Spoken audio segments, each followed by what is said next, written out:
Ang Ebanghelyo nagsaysay ni ining kamatuoran nga ang matag usa kanato gihatagan na sa Ginoo, ni ana kanato ang atong gikinahanglan, dili ang nagustuhan lamang ni ining kalibutana. Sa unsay may makatampo sa atong paglahutay sa pagpakabuhi, sama sa panglawas, kahibalo, panahon, kapaninguhaan, kining tanan gitanyag sa Ginoo. Mapahimuslan nato kini kung kita mulihok nga puno sa pasensya o pagsalig sa iyang grasya. Mao kini ang gihimo sa tawo nga nakadawat og jutay o kini iyang gialimahan aron kini mudaghan inigbalik na sa iyang agalon.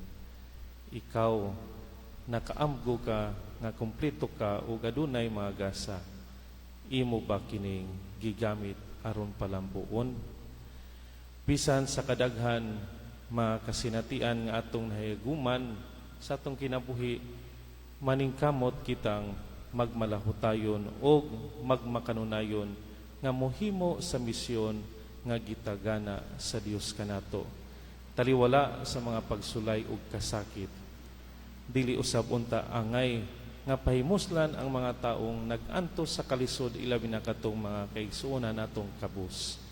Maninguha kita nga magdumili sa pag-angkon sa mga butang nga dili atua kinahanglan natong ipaambit ngadto sa uban kung unsay gihatag o gisalig sa Dios kanato. Kay nasayod kita nga ang matag usa kanato piniyalan lamang niining kalibutana.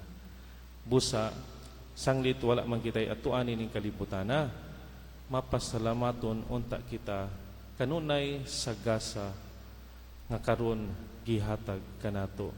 Ati manon unta nato ang tanan tungod kay kini hinatag man.